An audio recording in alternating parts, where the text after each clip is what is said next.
Hi అండి, welcome to నాను creations. I మమత. ఈరోజు అయితే నేను సమోసా పూరీలు చేశాను. ఆ వీడియో అయితే మీతో షేర్ చేసుకోబోతున్నాను. అంతకన్నా ముందు ఈరోజు శ్రీరామనవమి కదా అండి, అందరికీ శ్రీరామనవమి శుభాకాంక్షలు. హ్యాపీ శ్రీరామనవమి. ఓకే ఫ్రెండ్స్, ఇక్కడైతే నేను చూడండి పూరీలు అయితే మైదాపిండితోనే చేస్తాను.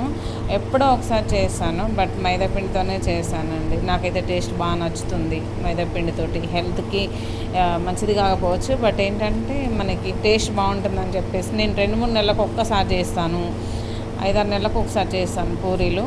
అట్లా చేసినప్పుడు ఒక్కసారి కదా అన్నట్లుగా తీసుకొచ్చుకుంటాను. తినాలి అనిపించినప్పుడు నాకు అట్లా అనిపిస్తుందండి, తీసుకొచ్చుకొని చేసుకుంటాం అన్నమాట. చాలా బాగుంటాయి కదా. ఇందులో చికెన్ అయినా సరే, మటన్, ఇంకా నెక్స్ట్ వచ్చేసి చట్నీ అయినా సరే, ఉట్టి ఇదినా చాలా బాగుంటుందండి. నేనైతే ఎంత కష్టపడి చేశానో అందులో ఒక పూరిలో హాఫ్ తినేసాను. హాఫ్ కంటే ఇంకా హాఫ్లో హాఫ్ అంతే.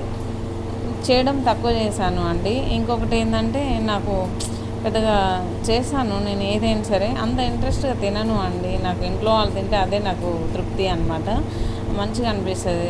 నేను చేశాను, వాళ్ళు తినేశారు, ఓకే సాటిస్ఫై అట్లా అనిపిస్తుంది నాకు. నేను చేసుకొని నేను తినను అంటే నాకు ఎందుకో చేస్తే తిన్నట్టు అనిపించదు. అందుకని చెప్పేసి నేను తినను అనమాట. సరే, ఇంకా ఏదైతే నేను చేశానో తినేసామో అయిపోయింది. ఇక్కడ చూడండి, నేనైతే పూరీలు మొత్తం మంచిగా కాలుస్తున్నాను. ఒక 7 పూరీలు అండి, అంతే. ఎక్కువ చేయలేదు. నేను ఎక్కువ తక్కువ చేసి అట్లా స్టోర్ చేయను అనమాట. నాకు నచ్చదు, అట్లా చేసుకోకూడదు కూడా. ఎప్పటికప్పుడు తినేసుకుంటే చాలా బాగుంటుంది. నేను రైస్ కర్రీ అయినా అట్లనే చేస్తాను. మార్నింగ్ రైస్ కర్రీ చేస్తాను, మళ్ళీ ఈవినింగ్ రైస్ కర్రీ చేస్తాను. మార్నింగ్ వండి ఈవినింగ్కి, ఈవినింగ్ వండి మార్నింగ్కి అట్లా చేయను అనమాట. ఫ్రెష్గా తినేస్తాం వేడివేడిగా ఎప్పుడైనా సరే. పూరీలు చేసినా అంతే అండి, 7-8 అంతకు మించి చేయను. మహా అయితే 10 చేస్తాను. ఎప్పుడో ఒకసారి చేసుకుంటాము అట్లా, అంతే. ఇంకా ఇడ్లీలు అయితే వారానికి ఒకసారి, 10 డేస్కి ఒకసారి అట్లా చేస్తూ ఉంటాను. అది ఆయిల్ ఫుడ్ కాదు కదా అండి, ఇడ్లీ అనేది సాఫ్ట్గా భలే బాగుంటాయి. నాకు ఇష్టమైన ఫేవరెట్ టిఫిన్ అనమాట ఇడ్లీ అనేది. ఈ పూరి అనేది ఆయిల్గా ఉంటుంది కదా, ఇంతకుముందు బాగా తినేది కానీ ఇప్పుడు నాకు నచ్చట్లేదు. ఓకే, ఇంకా పిల్లల కోసం చేశాను. ఎనీవే, అదైతే అయిపోయింది. ఇక్కడైతే నేను సమోసాలు కూడా చేస్తున్నాను చెప్పాను కదా అండి. నేను మైదాపిండి కలిపితే దానికి ఒకసారి దీనికి ఒకసారి కలపను అన్నమాట. ఒక్కసారి పిండి జల్లించుకుంటాను, మరింత పిండి జల్లించుకొని దానికి ఎంత కావాలి, పూరీలకు ఎంత కావాలి, సమోసాలకు ఎంత కావాలి అనేది నేను చూసుకొని క్వాంటిటీ ప్రకారం నేను వాటర్ పోసుకొని కలిపేసుకుంటాను. ఈసారి ఏంటంటే అండి, 3 వీడియోస్ పెట్టాను నా ఛానల్లో. ఫోల్డింగ్ అని సమోసా వీడియో ఏంటంటే, ఫోల్డ్ చేసేది, కట్ చేసేది, కాల్చేది, పిండి కలిపేది, ఇదంతా స్టార్టింగ్ నుంచి ఎండింగ్ వరకు అట్లా వీడియో పెట్టాను అనమాట. 3 వీడియోస్ ఉన్నాయి. ఇంక ఈసారి ఎందుకులేండి పెట్టేదని చెప్పేసి ఏది చూపించకుండా డైరెక్ట్ నేను ఫోల్డ్ చేసిన సమోసాని చూపిస్తున్నాను అనమాట. ఇక్కడ చూడండి, నేను ఆల్రెడీ పిండి కలిపేసాను. ఉప్పు, ఆయిల్ అది వేసుకొని మంచిగా కలిపేసుకొని, తర్వాత సమోసా స్టఫ్ ఓన్లీ కారం, మసాలా, ఆనియన్స్ వేసుకున్నాను స్టఫ్ కొరకు. పచ్చిమిర్చి, కొత్తిమీర వేస్తే మా అబ్బాయి తినడండి. అందుకని చెప్పేసి ఆయన కొరకు, పిల్లలు తినాలి కదండి, మనం కష్టపడి చేసినప్పుడు వాళ్ళు కూడా తినాలి. చేసుకొని మనమే తింటే ఏం బాగుంటుంది. మా అబ్బాయి అయితే టమాటా చేయి అని అడుగుతుండు. అందుకే సమోసా చేశాను. ఓకే ఫ్రెండ్స్, ఇంకా ఇక్కడ చూడండి, సమోసా వేసాను, నేను ఫోల్డ్ చేశాను ఆల్రెడీ. ఇంకా ఆయిల్లో వేసి డీప్ ఫ్రై చేస్తున్నాను అనమాట. ఏంటంటే ఇక ఫోల్డింగ్ అనేది నేను 3 వీడియోలలో చూపించాను ఆల్రెడీ, అందరికీ తెలిసే ఉంటుంది మ్యాక్సిమం పీపుల్కి. ఇంకా మళ్ళీ కొత్తగా ఏం చూపించాలి అని చెప్పేసి నేను ఆల్రెడీ ఫోల్డ్ చేసుకొని ఆయిల్లో వేసి మంటని మీడియం ఫ్లేమ్లో పెట్టుకొని మంచిగా వేయించుకోవాలి అండి. ఏంటంటే అండి, ఇలాంటివి వేయించేటప్పుడు మనము క్రిస్పీగా ఉండేటి హాట్ చేసేటప్పుడు, అంటే కారం వస్తువులు ఇట్లాంటివి చేసేటప్పుడు ఎట్లా అంటే, ఆయిల్ అనేది బాగా హీట్ చేసుకొని మంటను లో ఫ్లేమ్లో పెట్టేసుకోవాలి.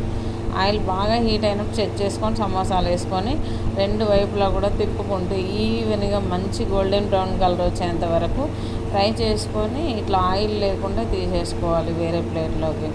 ఓకే, చూసారు కదా. రిమైనింగ్ సమోసాలు కూడా వేసేద్దాము. ఆయిల్ కూడా కొంచెం వేడిగా ఉండాలి, బాగా వేడిగా ఉండాలి అండి. సమోసా వేయగానే ఇలా ఆయిల్ పొంగుతూ కనిపించాలి అన్నమాట. అట్లనే మనకి ఈ వేగుతున్న అంటే వేగుతాయి మంచి ఉట్టి పిండి చల్లటిని ఆయిల్లో వేస్తే ఏం బాగుంటుందండి. అందుకని నేను బాగా వేడి చేసుకొని లో ఫ్లేమ్లో పెట్టుకొని వేసేసుకొని మంచిగా అన్నీ కూడా ఈవెన్గా ఒకే కలర్లో మంచిగా ఫ్రై చేసుకోవాలి, మాడిపోకుండా. మాడిపోతే బాగుండవు కదా అండి. చూడండి మంచి కలర్ఫుల్గా కనిపిస్తున్నాయి కదా.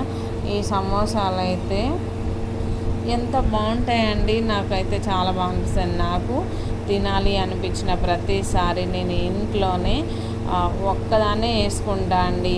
ప్రాసెస్ కొంచెం లాంగ్ ఉంటుంది కదా, దీనికి పిండి జల్లించుకోవాలి, పిండి పట్టుకోవాలి, తర్వాత వాటర్ సాల్ట్ ఆయిల్ వేసుకొని కలపాలి. అదే పెద్ద టాస్క్ అనమాట పిండి కలపడం, నాకు నచ్చదు. సరే అయినా సరే కలుపుతాను, చపాతీ ఒత్తుకుంటాను, తర్వాత కాల్చాలి, దాన్ని కాల్చి కట్ చేయాలి. షీట్స్ సమోసా షీట్స్ రెడీ చేసుకొని స్టఫ్ రెడీ చేసుకోవాలి. ఇక పిండి కలిపేసుకోవాలి దాన్ని హోల్డింగ్ అతికించుకోవడానికి. తర్వాత ఇక ఇట్లా సెట్ చేసుకొని అంతా కాల్చుకోవాలి అన్నమాట. సమోసాలు అప్పుడు రెడీ గంటన్నర టైంలో అయినా సరే చేసుకుంటాను. బయట తినడం నాకు అస్సలు ఇష్టం ఉండదు. సమోసా షీట్స్ కట్ చేసేటప్పుడు మనకి ఎడ్జెస్ ఉంటాయి కదా అండి, ఆ ఎడ్జెస్ అనేది మనకి కట్ చేసుకొని నేను వేయించాను. చిప్స్ లాగా చాలా బాగుంటాయండి, పిల్లలకి మస్తు ఇష్టంగా తింటారు మా పిల్లలైతే. నేను కూడా చాలా ఇంట్రెస్ట్గా చేసిస్తాను వాళ్ళకు. ఓకే ఫ్రెండ్స్, చూసారు కదా నా సమోసాలు ఎంత బాగా వచ్చినాయో. ఇంకా ఉట్టి సమోసాలు తింటే ఏం బాగుంటుంది కదా అండి. వీటిల్లోకి అయితే ఒక 6-7 పచ్చిమిర్చి అయితే వేయించుతున్నాను. తాజా పచ్చిమిర్చి అండి, ఇవి చాలా బాగుంటాయి. ఆయిల్ ఏడ పేలిపోతుందో అని చెప్పేసి నేనైతే ఫేస్ పైన ఒక టవల్ వేసుకొని దూరంగా ఉండి వేయించాను అనమాట. ఆల్రెడీ పొంగి పట్టపట్ట పేలిపోయినాయి. సరే అని చెప్పేసి వేయించాను. దీనిపైన సాల్ట్ వేసుకోవాలి, సాల్ట్ వేసుకుంటే టేస్ట్ బాగుంటుంది, లేదంటే సప్పగా ఉంటే అసలు బాగుండదు. ఈ సమోసా తినేటప్పుడు ఆనియన్స్ పచ్చిమిర్చి అనేది ఖచ్చితంగా వేసుకొని నంచుకొని తింటే చాలా చాలా బాగుంటాయండి. ఓకే ఫ్రెండ్స్, ఈ వీడియో నచ్చితే లైక్ చేయండి, షేర్ చేయండి, సబ్స్క్రైబ్ చేసుకోండి.